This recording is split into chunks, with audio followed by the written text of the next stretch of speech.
I think failure is a great teacher. I really think that overall, a lot of people don't see failure as something good. They see it as something bad. Because, like, no one wakes up in the morning saying, I sure hope I fail today, right? No one wants to fail. No one wants to feel like a failure. But what I've learned in my life is that failure is the best teacher. I've learned the most from my failures, and I didn't learn a lot from my wins. When I win, I kind of am full of myself and I go and celebrate and I buy cake and I go out, and I enjoy.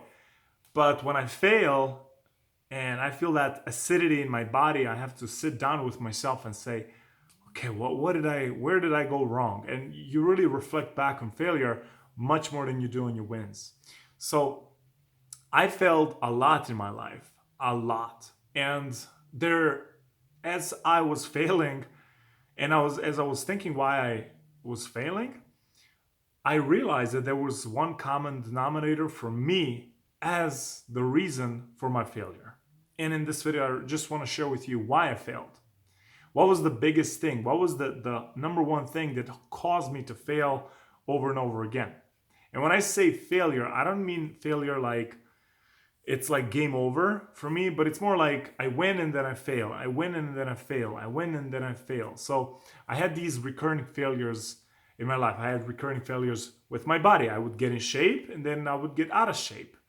I would build up a relationship. I would break a relationship. I would build my business, start making it happen. Then I would break it down and I would fail again. So after studying it and really going deep as to why did I fail, I learned that there was this one thing. What is it? That one thing is when I would win, I would become complacent. I would become quote unquote satisfied. And I'd say, well, now I can relax. You see, when I was failing, I didn't have it.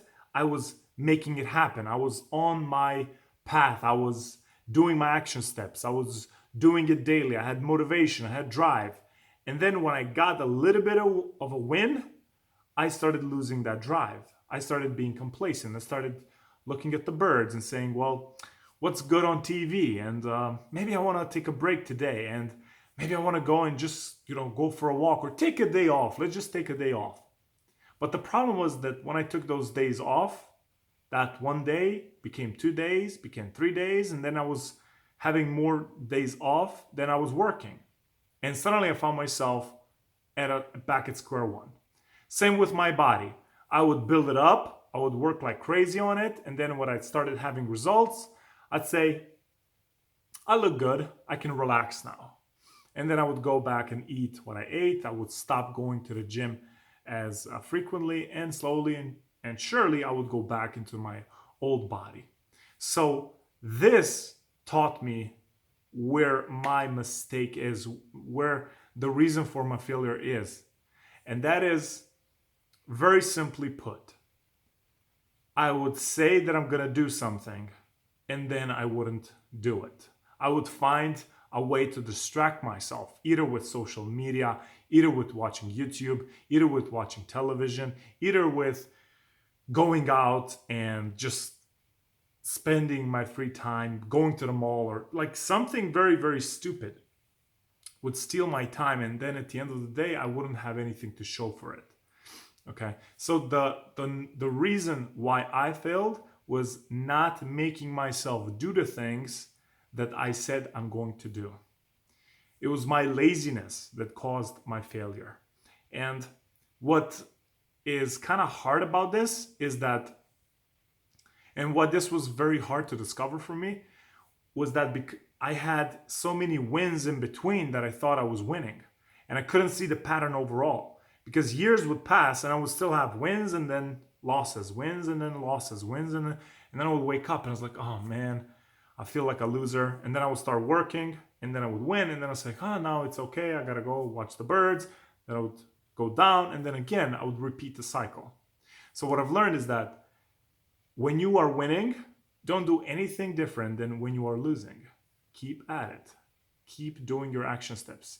Keep walking the path. If you win, that's great. get that win out of your way and say, let me just keep doing what I was always doing.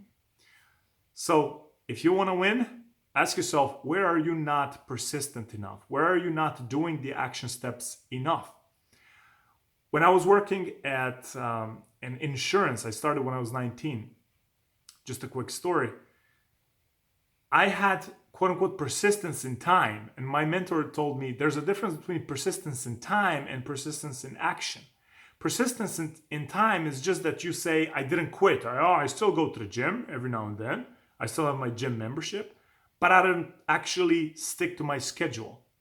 Persistence in action means that when you don't feel like it, you push yourself. When you don't feel like it, you push yourself. When you don't feel like it, you push yourself. And you do that enough time, that's called persistence in action. So I had persistence in time, but didn't have persistence in action. So you may want to think about yourself and say, where are you persistent in time? Where you didn't mentally give up and say, well, I'm just going to be fat, or I'm just not going to have a successful business, or, I'm just not going to have a really good career or a job. I'm just going to be like, you haven't done that, but you've said, I'll do it tomorrow, or there's still time. I'm still doing it because I'm like mentally I'm there, but I'm not physically there. And if you catch yourself doing that, just stop and go back to persistence in action. Understand that your losses will come from failing on a daily basis, from not doing the things that you said to yourself that you're going to do. And your wins are going to come from making it happen on a daily basis and not deviating from that when you have a win.